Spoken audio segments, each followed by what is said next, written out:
اعوذ باللہ من الشیطان الرجیم بسم اللہ الرحمن الرحیم الحمدللہ رب العالمین الصلاۃ والسلام علی رسول اللہ صلی اللہ علیہ وسلم رب اشرح لی صدری ویسر لی امری واحلل عقدۃ من لسانی یفقہوا قولی۔ سب سے پہلے درود و سلام پڑھ کر تمہیں بھی یہ ویڈیو شروع کرو۔ آج کا 5 منٹ کا مدرسہ آپ کو 22 جمادی الاخری کو چلتا ہے مہینہ 22 تاریخ کا انشاءاللہ ہمیں 10 باتیں 5 منٹ کے مدرسے کے بارے میں انشاءاللہ معلوم کر لیں گے۔ اسلامی تاریخ کے بارے میں تو ہسٹری کے بارے میں رسول اللہ صلی اللہ علیہ وسلم کی وفات کا تو موت۔ ماہ ربیع الاول پیر کے دن 11 ہجری میں حضرت ابوبکر رضی اللہ عنہ فجر کی نماز پڑھا رہے تھے۔ حضور صلی اللہ علیہ وسلم نے حجرہ مبارک کا پردہ اٹھایا اور صحابہ رضی اللہ عنہ کو اپنے پروردگار کے سامنے صف میں کھڑا دیکھ کر مسکرایا اور اللہ تعالیٰ کا شکر ادا کیا۔ اس دن حضرت جبرائیل علیہ السلام نے آپ صلی اللہ علیہ وسلم کی خدمت میں آ کر عرض کیا، یا رسول اللہ، وحی لانے کا اعتبار سے آج میرا آخری دن ہے، اس کے بعد میں وحی لے کر زمین پر نہیں آؤں گا اور آپ کا بھی آخری دن ہے، میری آخری سلام قبول فرمائیے۔ کر کو بولیں کون؟ جبرائیل علیہ السلام۔ کسے؟ ہمارے نبی پاک صلی اللہ علیہ وسلم کو۔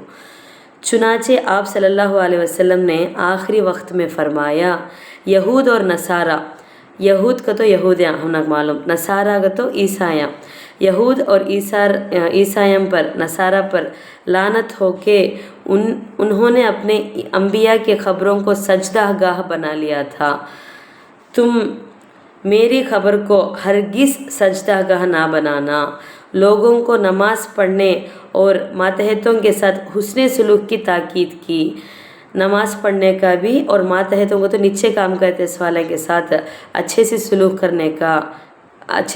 کرنا کر کو بولیں، اور سجدہ گھر ہم بناؤنا کو دوسرے بنا ڈالے نہیں کیا، یہودیاں عیسائی بنے نہیں کیا، ویسا بناؤنا کو کر کو بولیں۔ پھر جیسا جیسا وقت گزر گیا آپ صلی اللہ علیہ وسلم کا مرض بڑھتا گیا، مرض کا تو بیماری بڑھتی گئی۔ آپ صلی اللہ علیہ وسلم بار بار آسمان کی طرف نظر اٹھا کر فرماتے، اللہم اغفر لی والرحمانی والإخنی بالرفیق العالی، کا تو کہے گا، اے اللہ میری مغفرت فرما، مجھ پر رحم فرما اور مجھے رفیق الاعلیٰ سے ملاقات کا شرف عطا فرما۔ اس طرح 12 ربیع الاول 11 ہجری پیر کے دن آپ صلی اللہ علیہ وسلم اللہم رفیق الاعلیٰ کہتے ہوئے اپنے خالق حقیقی کو تو جو پیدا کرے اس والے کا تو اللہ تعالیٰ سے جا ملے۔ انا للہ و انا الیہ راجعون۔ اب آپ کو حضور صلی اللہ علیہ وسلم کی معجزے کے بارے میں، ایک میراکل کے بارے میں، ایک چمتکار کے بارے میں کر کو گھی میں برکت۔ حضرت حمزہ بن عمر اسلامی رضی اللہ عنہ فرماتے ہیں، غزوہ تابوک کے سفر میں ہمیں آلریڈی اس کے پہلے غزوے پڑھے تھے نہیں، سنگام پڑھے تھے نہیں، غزوہ کو تو سنگ بدر، سنگ احد، سنگ تابوک کے بارے میں پڑھے، اس ٹیمپو وہ سفر میں گئے۔ حضور صلی اللہ علیہ وسلم کی خدمت کی ذمہ داری میری تھی۔ کس کی؟ حضرت حمزہ بن عمر اسلامی رضی اللہ عنہ کی۔ انہوں قصہ بیان کرتی ہیں یہ، میں نے مشق میں دیکھا تو گھی بہت ہی کم بچا تھا۔ مشق کا تو جو گھی ڈالے ہوتے نہیں، کھٹوری کی پلیٹ کی جس میں ہتا، اس میں دیکھے اس ٹیمپو گھی بہت ہی کم بچا تھا۔ میں نے نبی کریم صلی اللہ علیہ وسلم کے لیے اس سے کھانا تیار کیا اور مشق دھوپ میں رکھ کر سو گیا۔ اچانک میں نے گھی کے بہنے کی آواز سنی تو میری آنکھ کھل گئی، دیکھا تو گھی بہہ رہا تھا۔ میں جلدی سے کھڑا ہوا اور مشق کا منہ پکڑ لیا۔ حضور صلی اللہ علیہ وسلم نے مجھے دیکھ کر فرمایا، اگر اس کو چھوڑ دیتے تو پوری وادی گھی سے بہنے لگتی۔ وادی کا تو پورا زمین، پورا فرش گھی سے بہتی تھی گتے، ایک کنا ہن چھوڑا لہتے تو بے شک ایک چمتکاری موسم کبیرہ 2993 کے ریفرنس میں سی۔ اب آپ کو ایک فرض کے بارے میں معلوم کر لیں گے۔